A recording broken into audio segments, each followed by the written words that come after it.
This budget is a trickle-down con. This budget and these bills that are being rushed through the House right now, with the support, it seems, of everyone else in the House, are going to transfer and lock in hundreds of billions of dollars to take away from the public purse and go to line the pockets of big corporations and the super wealthy. Let's be crystal clear what these bills that are being rushed through by Liberal and Labor will do.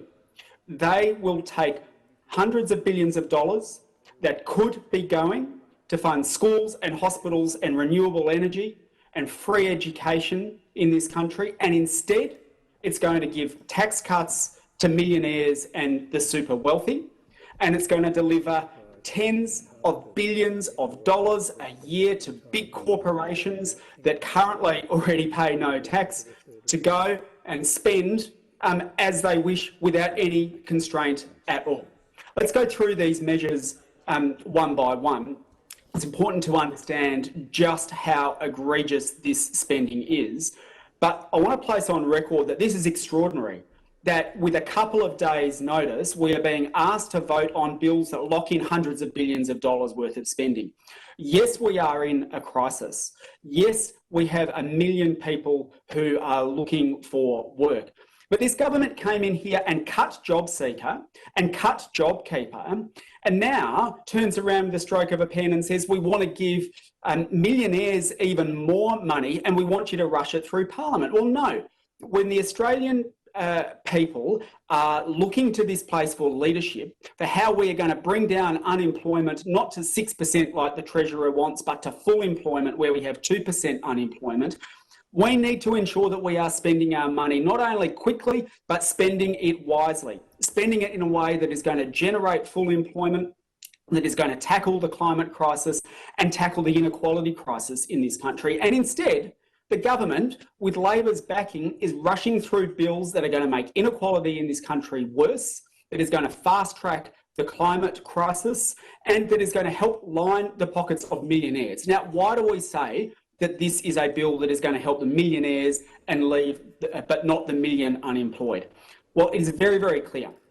These tax cuts are a trickle-down con. They are a trickle-down con. Because under these tax cuts, what people don't know, what many people don't know, is that for middle to low income earners, you might get a lift, a boost this year of $1,000, but it runs out next year. It runs out next year. For someone who's on $60,000, next year, they get zero from this so-called tax cuts package. But a millionaire, they get $2.5 grand out of this, and it stays forever, and it keeps on rising, right? That is why under this bill, millionaires get $2,500, the working poor get $250, and the unemployed get a kick in the teeth. This is a budget for the millionaires, not the million unemployed, and Liberal and Labor are waving it through. So these tax cuts go overwhelmingly to the top. There's a short-term cover for people who are on middle to low incomes, but then that runs out after a year. And the higher income earners, including millionaires, keep getting it forever. What does that mean? It means that the multi-billion dollar cost of this package that is going to come away from money that could have been going to schools and hospitals is going to be handed out in a way that makes the millionaires and the billionaires even richer. Next year, under this bill, 96% of the tax cut package goes to the top 30% of income earners. So the bottom 4%, the bottom 70%, the bottom 70% of the population gets 4% of the money, right? That is why this budget and these tax cuts are a trickle-down con, and why Labor should not be waving them through. But the inequality gets even worse, because next year we know that 69% of the benefits of the tax cuts go to men and only 31% go to women. In a budget that leaves women behind, this bill and these tax cuts make the situation worse. And we know that the recession has hit women the hardest, and women have lost jobs at a higher rate, and women have had to bear not only that higher rate of job loss, but they've also had to carry the can in many instances for the increased caring responsibilities that come from people being in lockdown. Plus, many of the industries in which women work and will be looking to get back into as the recovery picks up are the ones who've been the hardest hit and might take longer to get back up. Plus, you have education and universities and childcare where the government's approach has been to attack them even further, making it harder for women to find their way back to jobs in those sectors. And here we have a bill that makes the situation worse. Here we have a bill that's part of a budget that enshrines cuts to JobKeeper and JobSeeker, that will deliver tax cuts at more than twice the rate to men than to women, and that gives 96% to the top income earners and 4% to the bottom 70%. And it is being waved through, and it is being waved through. And the cost of this will be enormous because it's less money that's there for schools, it's less money that's there for hospitals, less money to fund free education, and less money for public housing.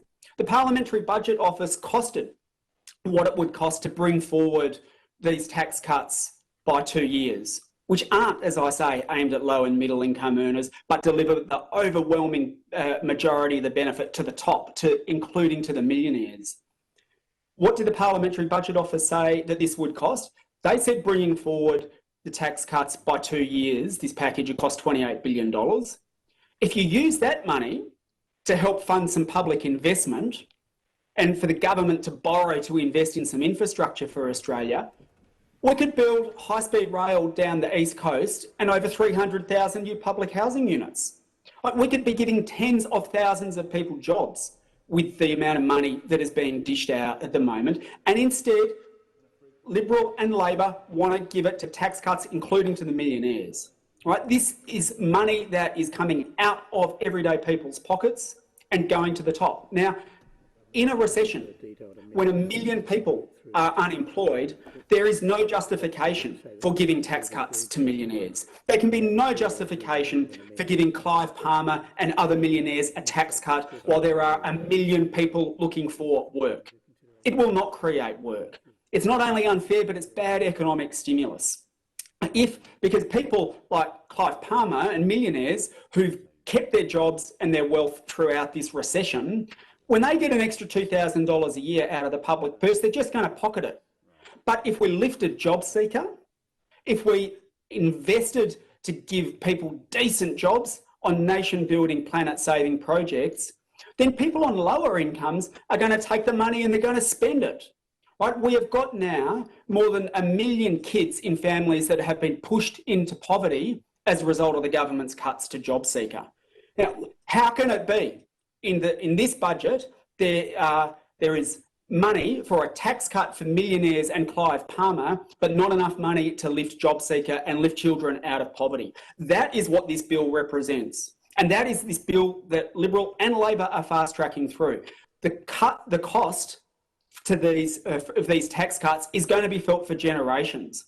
And as you look ahead in the future years, the cost of the tax cuts alone is going to come to somewhere in the order of $50 billion a year when all of the stages of the tax cuts are baked in, according to the budget papers and according to estimates. $50 billion a year. For about half of that, for an increase in debt, we could fund 100% renewable energy, we could have free childcare, we could have free education, we could build 500,000 new public housing homes, and we could lift people out of poverty by giving everyone in this country an income that they could live on. That's what we could do. That's what we could do for about half of the $50 billion that these tax cuts are going to start costing the budget every year.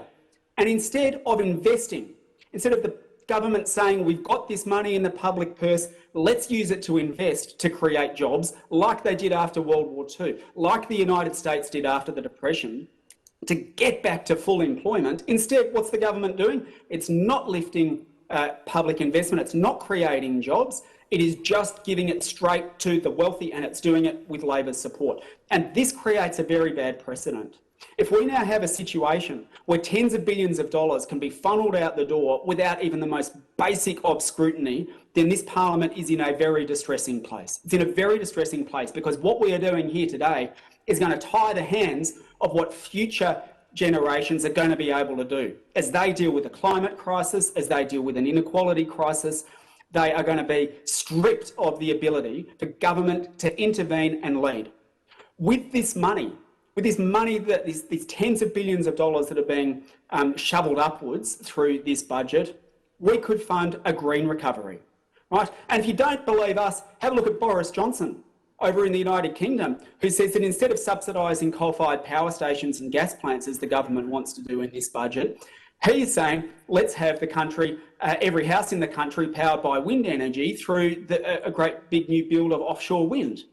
It is possible to follow the lead of the Europeans who've got their own Green Deal, or the South Koreans, and to say that the way out of the economic crisis that we're in, the way out of the inequality crisis, and the way out of the climate crisis is through a government-led plan of investment and action that will tackle all of these crises by investing in the industries that will make our climate safe and make our society more equal.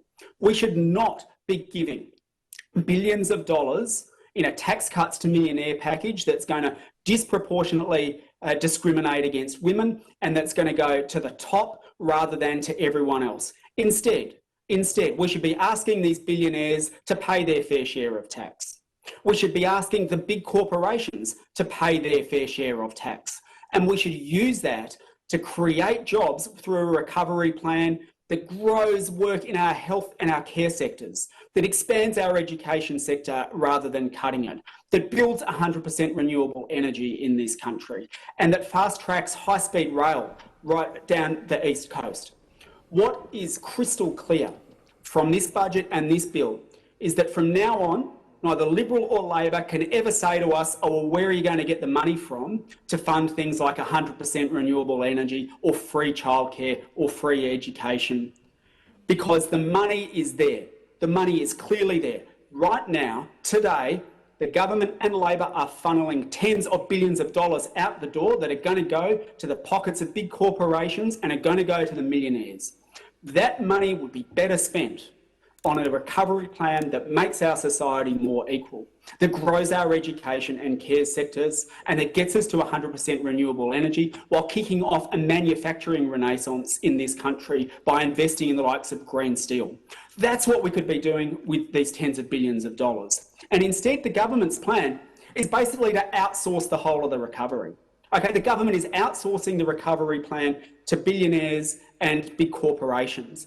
The investment and the asset write-off that's proposed in this budget is basically premised on a hope and a prayer that if we allow big corporations to write off everything that they purchase, that they will hopefully invest it in things that create jobs. That kind of trickle-down thinking hasn't worked in the past, and there's no reason to think that it's going to work again this time, because there's every chance that big corporations will just see this tax write-off coming from the government and go and use it to buy cheap computers from China. But there's nothing in this proposal that requires an increase in expenditure that will lead to more jobs or an investment in Australian-made products. No, the government's not doing that. They're just letting big corporations write the rules. At the moment, 1 in 3 of our biggest companies in this country pays no tax. And this government's plan is to increase that to 2 in 3. That's what this bill will do, is to allow 2 in 3 of our biggest corporations to basically have no tax liability. Now, at a time when the gas industry brings in over 50 billion or brings in around $50 billion a year in income, but pays zero tax, we should be looking at ways of making the corporations, the big corporations that have survived this corona crisis in rude financial health and that have in fact increased their wealth through this, we should be saying you need to pay a fair share of tax to fund our schools and our hospitals and our healthcare. And instead the government, with Labor's support, is saying let's raid the public purse so that we can give millionaires and big corporations a chop out and hope that some of it finds its way back down. This is not the green recovery that we needed. We needed a green recovery, but this budget is all brown and trickle down. We should be standing up to this government. We should be scrutinising this multi-billion-dollar spend. We should be saying, let's make this money go to the people instead of the billionaires and the big corporations.